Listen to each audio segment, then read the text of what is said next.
Hello guys, what's up? So for this video, mag-unbox tayo ng bagong phone, no? So nakuha natin siya sa Shopee. Yan, sealed pa siya. Okay, bagong phone ng Realme. As far as I know, ito yung pinakamura o isa sa pangamura na na-release ng Realme.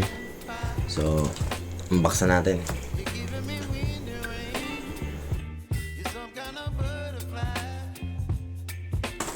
Hopefully hindi ba to?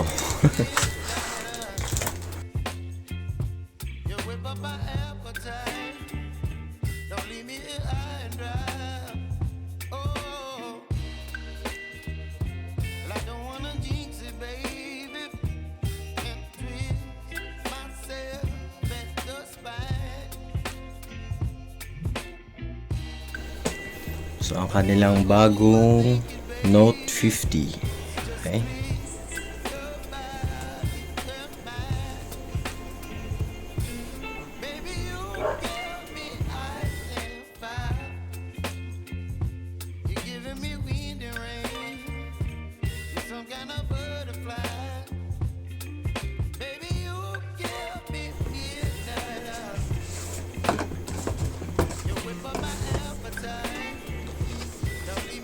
So ito yung unang makikita niya.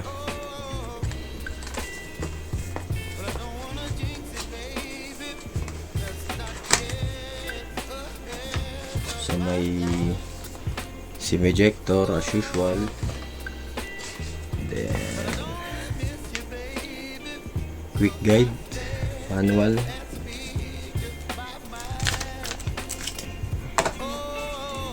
This one, papers again. Tapos meron siyang free na silicone case.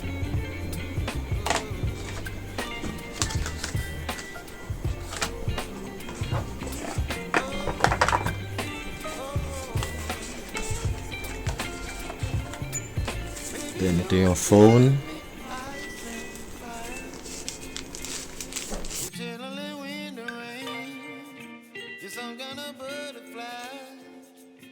So kanya yung front, ito yung kanyang ilalim. So speaker probably.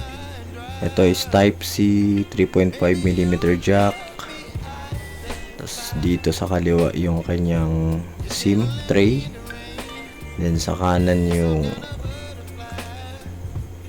volume rocker, power button. Malinis yung top. Then sa likod yung tatlong camera. Then Realme branding.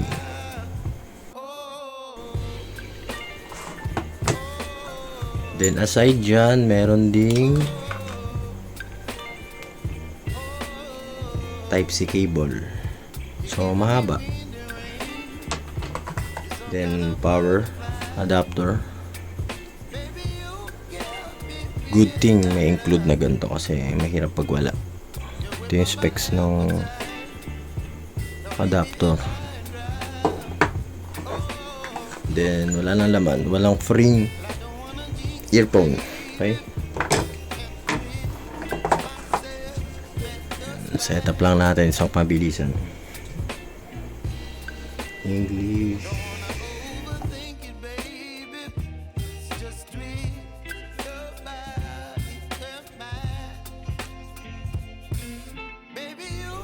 So ito na yung ating UI ng Realme Note. Tapos pakita ko na rin sa inyo yung notification. Yan, so ganyan yung tsura ng notification tray niya.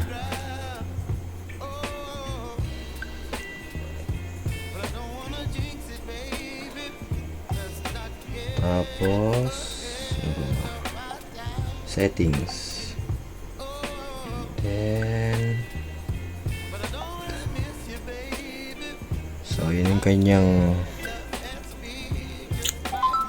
Realme Note 50 Android version 13.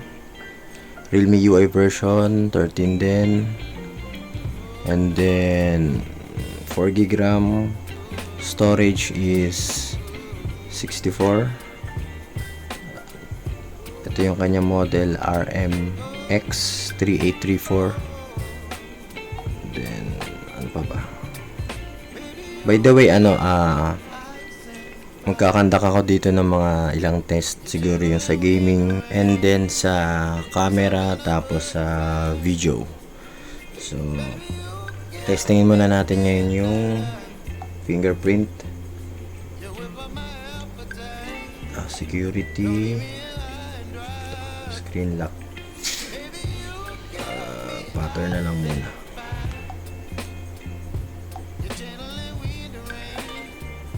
Tapos okay, fingerprint, I agree.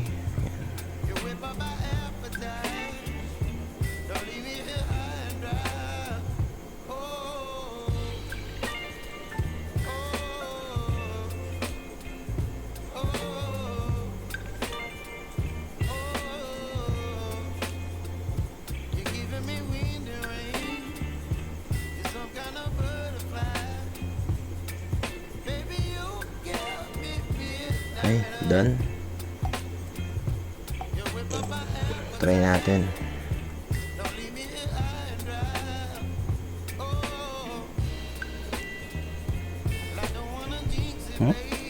Hindi ba naka-open?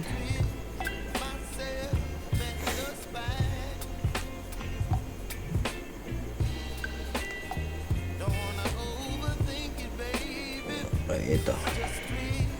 Hindi pala natin to natagel, yung unlock your phone using face or fingerprint.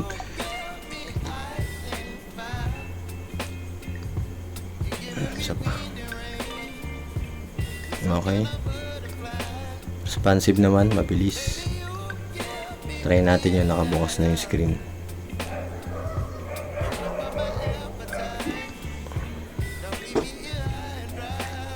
Okay.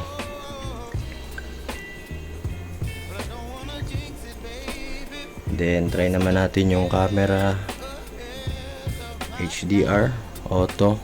Try muna natin yung naka-off.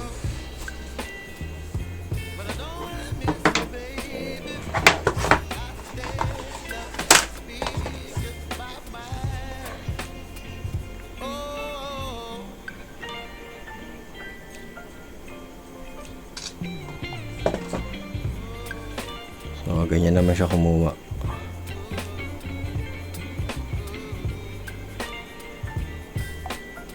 Very detailed naman.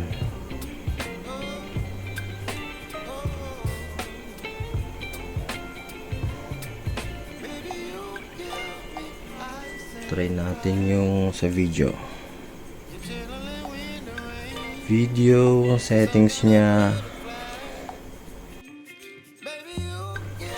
HD 1080p, 30 frames per second.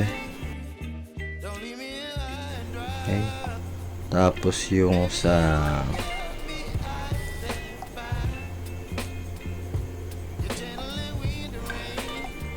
ito naman sa kanyang front camera video, HD 720p, 30 frames per second. Tapos sa photos, aspect ratio,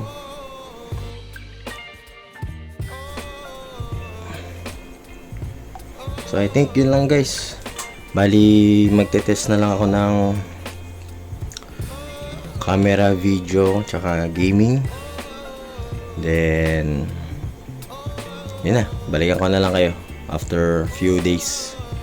Till next time again guys, para sa ating Realme Note 50. Bye bye.